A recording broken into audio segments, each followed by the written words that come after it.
सुप्रभात आप सभी को। आज हम शिक्षा का अधिकार अधिनियम 2009 को चर्चा करते हैं। यह 2009 में बनकर तैयार हुआ था और इसको लागू 1 अप्रैल 2010 में किया गया था। उस समय यह जम्मू कश्मीर में लागू नहीं हुआ था, किंतु वर्तमान समय में यह जम्मू कश्मीर में भी लागू है। सर्व शिक्षा अभियान इसका मुख्य लक्ष्य था सब पढ़े और सब बढ़े, मतलब सभी समाज के सभी तबके के वर्ग के लोगों तक इसमें शिक्षा पहुंचाने इसका मुख्य ध्येय था। इसमें अनिवार्य एवं निःशुल्क शिक्षा देने की बात कही गई थी। इसके लिए हमारे भारत के संविधान में 86वां संशोधन हुआ, जिसके तहत 86वां संविधान संशोधन हुआ जो 2002 में हुआ, जिसके तहत अनुच्छेद 21(1) के अंतर्गत निःशुल्क एवं अनिवार्य शिक्षा की बात कही गई थी।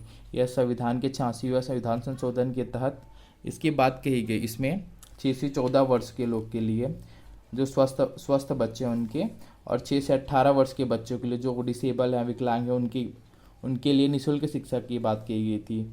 अभी सीडीपी का जो पेपर, सीटेट का जो पेपर था, पेपर 2, उसमें ये वाला क्वेश्चन आया था कि 6 से 14 निःशुल्क शिक्षा की बात कौन से वर्ग के लोगों के लिए कही गई थी। सीजीटेट पेपर 2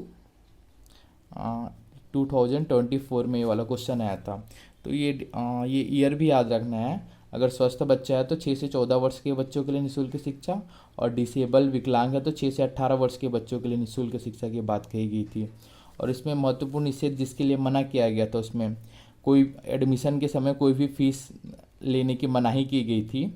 बच्चे को शारीरिक एवं मानसिक सजा नहीं दी जा सकती। शारीरिक मतलब उसको मारा पीटा नहीं जा सकता।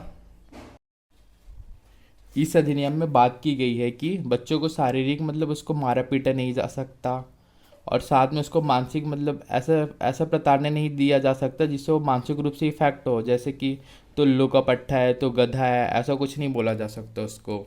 साथ में उम्र के आधार पर एडमिशन देने की बात की गई है, और एडमिशन के समय बच्चों से कोई सा भी टेस्ट जो एग्ज़ाम रहते हैं उसको पास करके एडमिशन लेने की बात इसमें नहीं की गई है। साथ में यह अधिनियम इस बात का भी निषेध करता है कि बच्चों के एडमिशन के समय उनके माता पिता का इंटरव्यू नहीं होना चाहिए कि वो कितने तक पढ़े हैं। अगर आपका बच्चा पढ़ा रहेगा तभी आपको एडमिशन देंगे, ऐसी बात की भी यह मनाही करता है। साथ में इसमें बिना मान्यता के स्कूल स्कूल को चलाने की मनाही की गई है। अगर स्कूल मान्यता प्राप्त रहेगा तभी वह स्कूल चलाने की उसको परमिट रहेगा। और इसमें प्राइवेट स्कूल में छात्रों को 25% उनके लिए सीट रिजर्व या अतिरिक्त छूट देने की बात की गई है।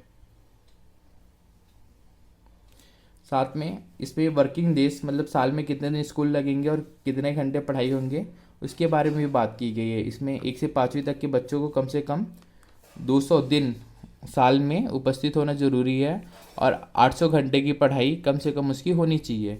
साथ में 6 to 8 के बच्चों के लिए इसमें 220 दिन साल में और 1000 घंटे कम से कम साल में उसकी पढ़ाई होने की बात की गई है।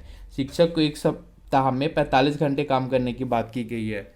शिक्षक के काम में वो सब काम भी इंक्लूड होंगे जो बच्चों को पढ़ाने से संबंधित अगर कोई काम करता है या बुक तैयार करता है, लेसन प्लान तैयार करता है, ये सब घंटे भी उसके पढ़ाने के सप्ताह के घंटे के रूप में काउंट होंगे। और इसमें टीचर की एलिजिबिलिटी की बात की गई है। अगर कोई 1 to 5 मतलब 1 से 5वीं तक के क्लास के लिए टीचर बनना चाहता है तो उसको PRT टीचर मतलब प्राइमरी टीचर कहा गया है, जो 12वीं पास प्लस DLED DED इत्यादि के बेस पे बना जा सकता है। साथ में 6 to 10 टीचर के लिए बात की जाइए 10 ग्रेजुएट टीचर के लिए आपको बीएड होना ज़रूरी है। साथ में ग्रेजुएशन केंद्रीय लेवल में, अगर आप स्टेट लेवल में चाहे तो बीएड या DLED प्लस ग्रेजुएशन की जगह पे 6 to 8 छत्तीसगढ़ में 6 to 8 का टीचर बन सकते हैं। साथ में सेंट्रल लेवल में 11वीं और 12वीं पढ़ाने के लिए PGT टीचर की बात कीजिए। जो PGT है वो पोस्ट ग्रेजुएट टीचर है। इसके लिए आपको BEd plus PG pass out होना ज़रूरी है सेंट्रल लेवल में। और छत्तीसगढ़ में भी BEd प्लस PG के बेस पे आप 11वीं 12वीं के बच्चों को पढ़ा सकते हैं। इसको लेक्चरर बोलते हैं।